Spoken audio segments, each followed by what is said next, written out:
कर्मी को सरकारी कर्मचारी का दर्जा देना होगा।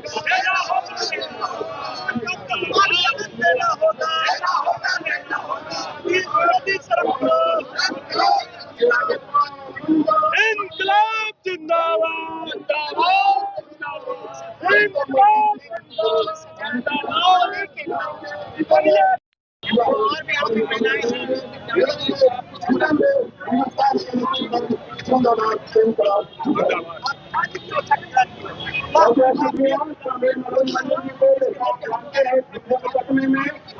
कांग्रेस मनोज मंजर जी जो यहाँ के विधायक हुआ करते थे, इनके ऊपर गलत आरोप लगा करके झूठे मुकदमे में इनकी विधायकी छीनी गई।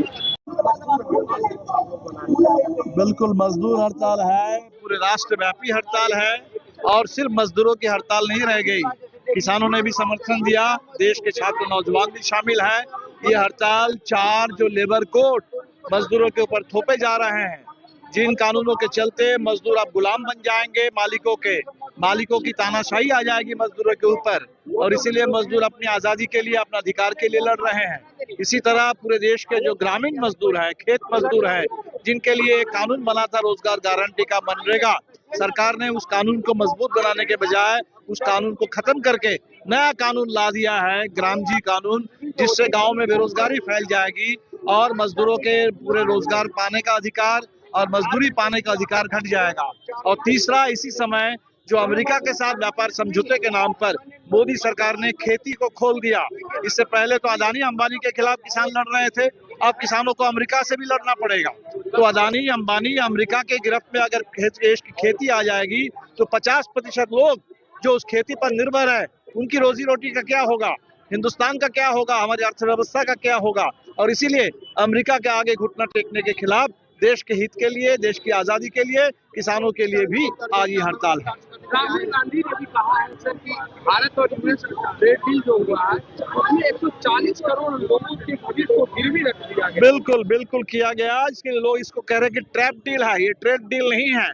ये पूरी तरह से मोदी सरकार ट्रंप के चंगुल में फंस चुकी है और इसीलिए देश के पूरे अधिकारों को, देश के हित को, देश के पूरे इकोनॉमी को, उसको गिरवी रख रहे हैं अमेरिका के आगे। बहुत खतरनाक। अब तक हिंदुस्तान की खेती को कभी हमने अंतर्राष्ट्रीय समझौते का हिस्सा नहीं बनाया था। देश की खेती वो देश के हिसाब से चलती थी, देश के किसानों के हित में चलती थी, लेकिन आज देश के किसान और उस खेती पर निर्भर कम से कम देश के 50-60% आबादी, उनको खतरे में डाल करके पूरे देश का जो समझौता किया जा रहा है अमेरिका के साथ, ये पूरी तरह से ये देश के किसानों का आय द्विगुनी नहीं होने वाला है।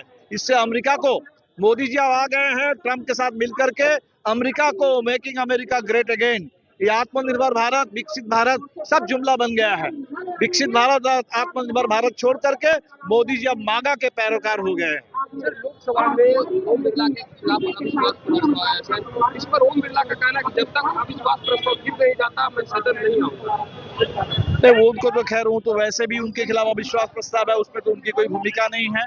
लेकिन ओम बिरला जैसे इस तरीके से, एक तरीके से पार्टीजन कोई स्पीकर आज तक हिंदुस्तान ने नहीं देखा, जो पूरे बेशर्मी के साथ लगता है कि वो सिर्फ एक दल के लिए काम कर रहे हैं। और जिस तरह से उन्होंने महिला सांसदों के ऊपर आरोप लगाया, संसद में उन्होंने बताया कि प्रधानमंत्री सुरक्षित नहीं है, तो पूरे संसद को खत्म कर देना चाहते हैं।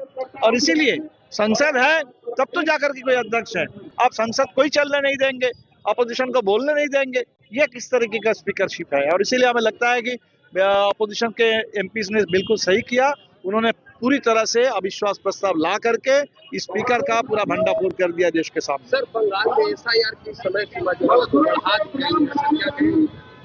नहीं, एसआईआर तो समय सीमा तो बढ़ाना उनकी मजबूरी थी, लेकिन एसआईआर में जितनी गड़बड़ी हो रही है, हम तो डरे हुए हैं कि बिहार में एसआईआर को हमने देखा, बंगाल में शायद और ज्यादा लोगों का नाम एसआईआर से बाहर हो जाए वोटर लिस्ट से, तो बंगाल के लोग परेशान हैं एसआईआर को लेकर के।